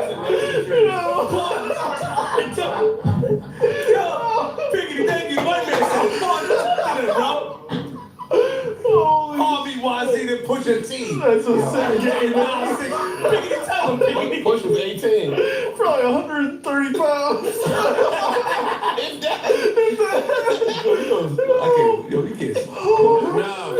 For real, yo. Honestly, we have to get to the bottom of what was going on. That shit don't sit right in my soul and spirit. Some of these people we look up to, yo. This Saturday at 5 p.m. Meet me down there, and we're gonna really get to the bottom of what they meant by that. Somebody got some explaining to do? Yeah, we're gonna. Don't worry, y'all. We ain't running from that. We ain't running from that this weekend. Watch. Oh, it's gonna look like it's gonna look like January 6th. Now, after these guys had their fun, Mark Lamont Hill, being the journalist of the group and also the more responsible one, Mark made sure to come back around and clean it up and make sure nothing they said gets misconstrued. Here's what he said. Just to be clear for the audience's benefit, we're not laughing at the accusations. They're saying that they're implausible, that they don't believe the accusations. I don't want people to later on be like they're laughing at somebody who was harmed. I don't want them to twist and misrepresent what y'all. I know, but people think you're right. Yeah, it's very important. My apologies. The joke, what they're laughing at is the implausibility that at that time in the 90s, that Jay-Z would even be at the social status he would have access to those people. And Pusha T even more so, and was it 07 or whatever, that he would have access to these social services. 96, bro. Yeah, it seems implausible. Right, 96 or 06? 96 was for whole. They gave one for him and another, and I think it was 07 for Pusha T. So they were saying two different time periods, both of which seem implausible to a lot of people. It was an anonymous tip, and those papers are filled with that. I don't know what's true. They would say we caping for Jay-Z. I'm not caping. The same way, some of the ones against other people who were revered from a different sector of the world, I don't really necessarily. Yeah, I don't know if Joe Chomsky was in the train either. That's what I'm saying. Like, he was filling in. I don't. My whole thing was, and I just posted it up there on the screen. The same justice.gov that posted these 3 million pages also wrote, this production may include fake or falsely submitted images, documents, or videos, as everything that was sent to the FBI by the public was included in its production. So they're admitting there's a lot of bullshit. Huh? They said some of the shit could be fake. What? What? Bro, what are you talking about, man? We did all of this shit. It's a lot of bullshit in there. We don't know. We just, hey, if it came to us, we gave it to y'all. So y'all can't say we held it. So to be clear, we're not holding Hov and Pusha T to a higher standard or a lower standard. We're saying everybody in those documents should be examined. We should look for the truth, but we shouldn't assume that anybody in there is innocent or guilty just because we like them or don't like them. That's all. That's right. That's very, very, very well said. Listen, some of y'all kids out there missed the memo. There's this new trend on the internet where adults are replying to things now. So adults are reading, adults are replying. We're not just taking the kiddie version of what's going on, which would be, we need your voices because Pusha T, Jay-Z, and Harvey Weinstein in 96 had too much fun.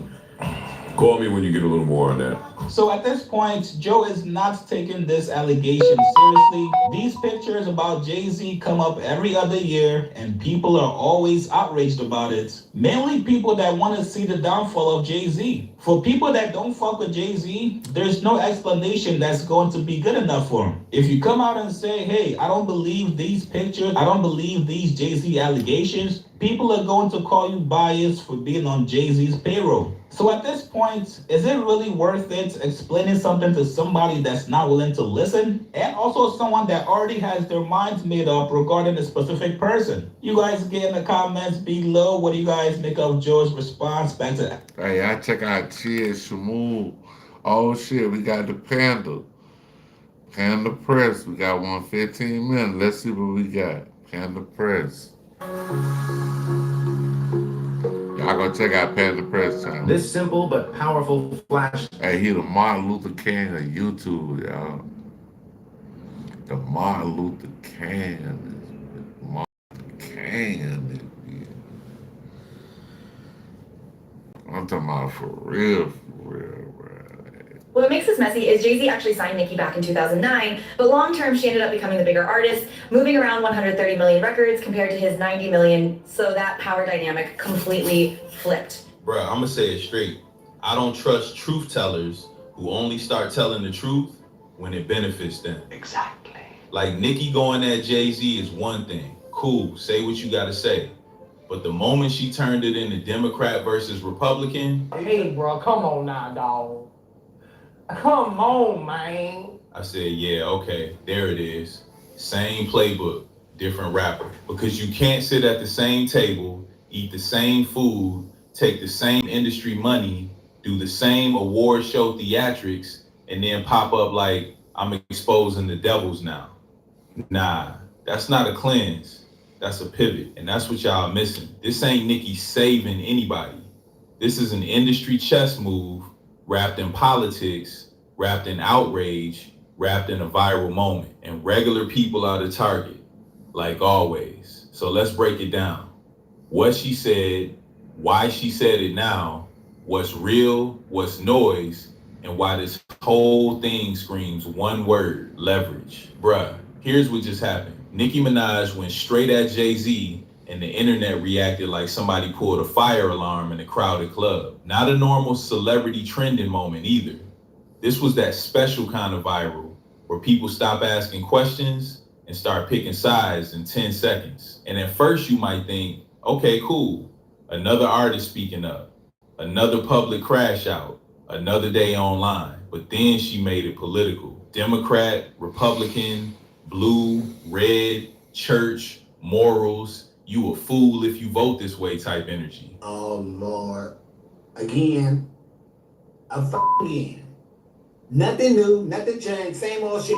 That's when I said, nah, this ain't just a rant. Because the second you attach truth to a political team, it stops being about what happened. It becomes about who you want to win. And now the comments turn into a battlefield instead of a conversation. So I'm not doing fan wars today. I'm breaking down what this means. Incentives, power, psychology, why this blew up the way it did, and why regular people always end up being the target. Here's my first smell test. If this was really about truth and protecting people, why does it always show up in the loudest possible way at the most viral possible time? Like, think about it. Real truth usually comes with structure, names, dates, receipts you can check, a clear statement that can stand up when the lights come on. But internet truth, it comes as vibes, true or false, a repost, a screenshot, a little implication. Then everybody runs with it like it's a court verdict. That's not how you build justice. That's how you build a frenzy. And a frenzy is useful because once people are emotional, they stop being careful. And that's why I'm looking at Nicki like, Hold up, wait a minute. Okay, is this courage or is this leverage? Because leverage doesn't need to prove anything beyond doubt. Leverage. Hold up, wait a minute. just needs to apply pressure. Leverage just needs the target to feel uncomfortable. Leverage just needs the internet to do the pushing for you. That's why the format matters as much as the claim. Now let's talk timing, because timing is the part people act like don't matter, but timing is everything. The internet has been heated again off that Epstein document wave. You got articles, threads, screenshots, people saying this name is in it, other people saying, nah, it's not. Everybody hungry for a villain to focus on. And whenever that happens, the internet does the same ritual. They pick one face that can hold all the anger. They pick a symbol, somebody that represents power. Jay-Z is perfect for that role because to a lot of people, basically Jay-Z, the new Diddy. He tried to slide his way up out of all that little Diddy shit, but they looking at that boy like he the new Diddy boy. people, he's not even a man. He's a concept, gatekeeper, untouchable, industry royalty. So if you want maximum outrage, you attach the outrage to him. Me personally, I wouldn't take this level of disrespect. I'm not saying Nicki coordinated anything. I'm saying she knows the weather. She dropped this when the air was already full of gasoline. That's why it spread like it did. That's why people didn't even ask what's confirmed. They just said, finally. Timing didn't just help the story. Timing was the story. And this is where the new Nicki phase matters. She's been stepping into politics, doing interviews, talking about religion, talking about smear campaigns, talking like she got a second calling.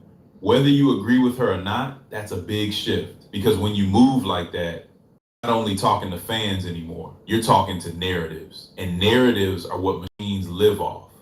Media machines, political machines, industry machines.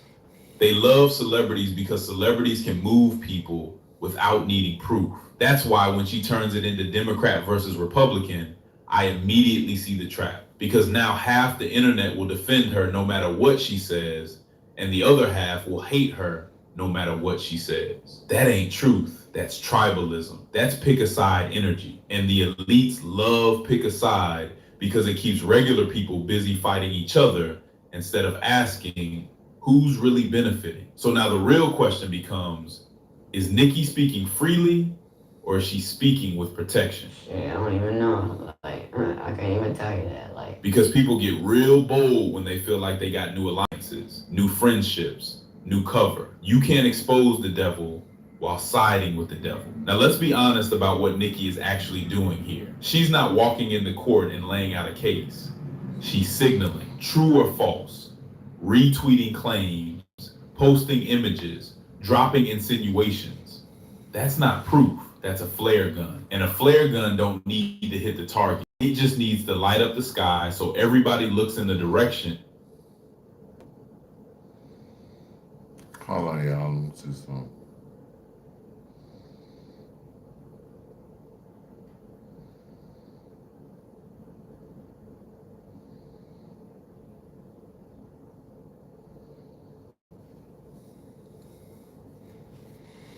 Ain't nobody in here.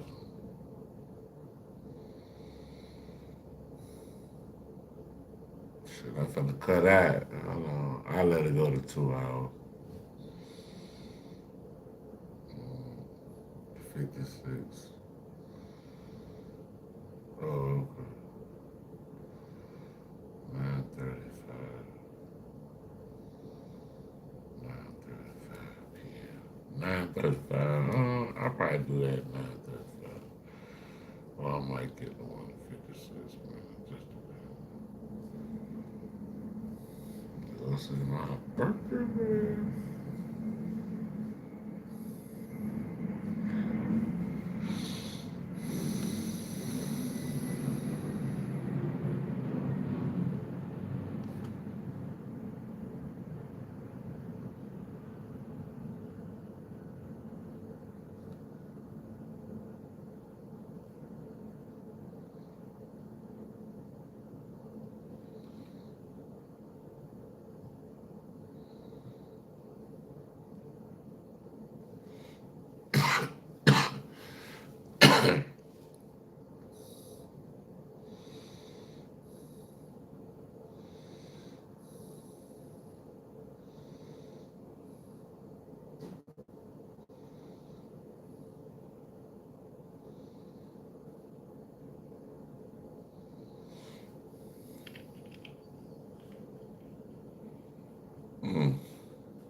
I can't argue with you. You bad.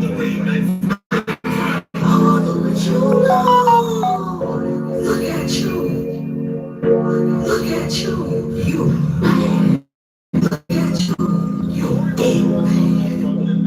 I'm happy. Leave me alone. I'm happy. Leave me alone.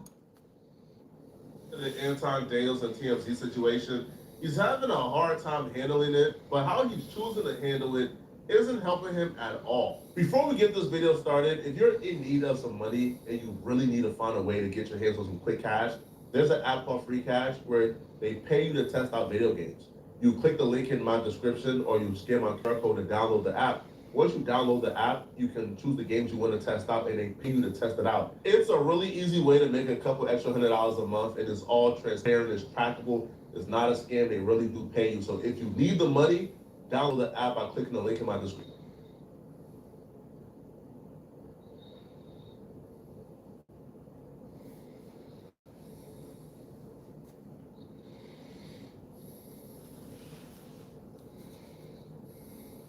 And get started now.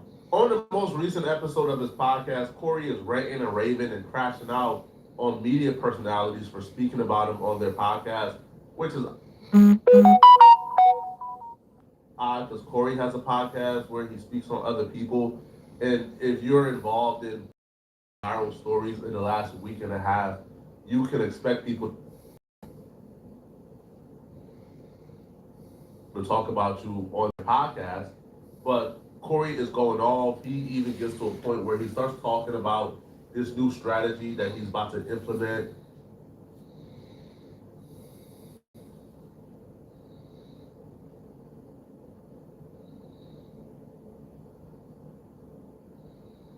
That's gonna solve people talking about him.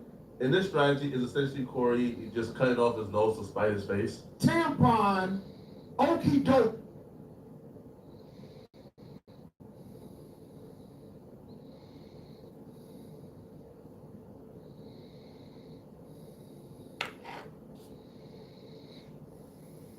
It's an old shit dude, Jackson. February is officially Black History Month. I was sitting back reading the history of Black American Christians. Amen. When I got an interesting message. And it said, "Hi Shay, my YouTube channel is named We Need More Training. Look, the most disgusting thing Anthony did was talk about my children and say they was going to be in jail and for the streets. Please cover this. I would really appreciate it." I believe she meant to say it. Really? So I first went to her video in which she reviewed it more than 2 years ago.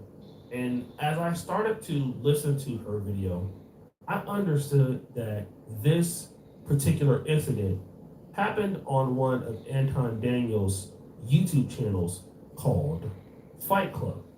So I was typing, looking for Fight Club, and yeah, I could not find Fight Club because the channel is no longer there. But I did come across this explanation from Anton Daniels, who was the owner of Fight Club.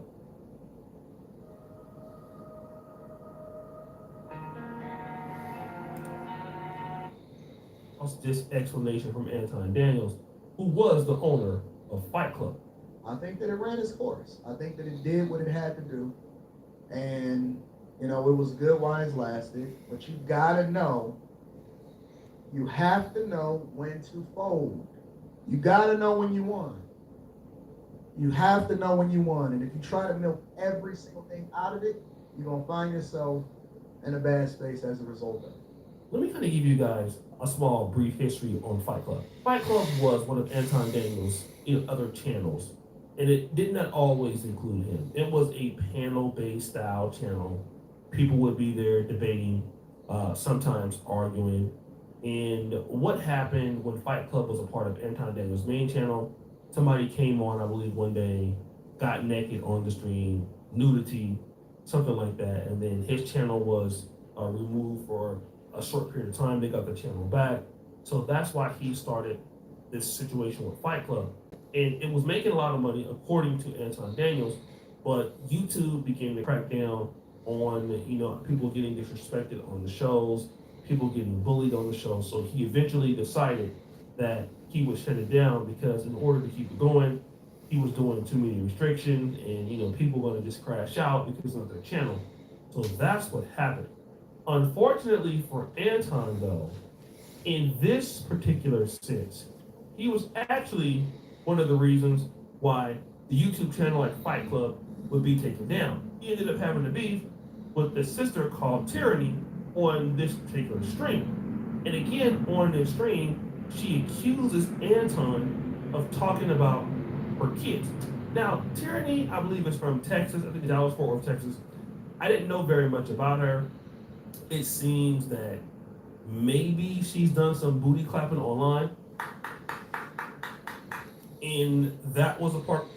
Hey, y'all kicking them in the Karma Cafe. Like, subscribe, share, definitely hit notification, please. And hit the Cash App that's in the description. Peace and one.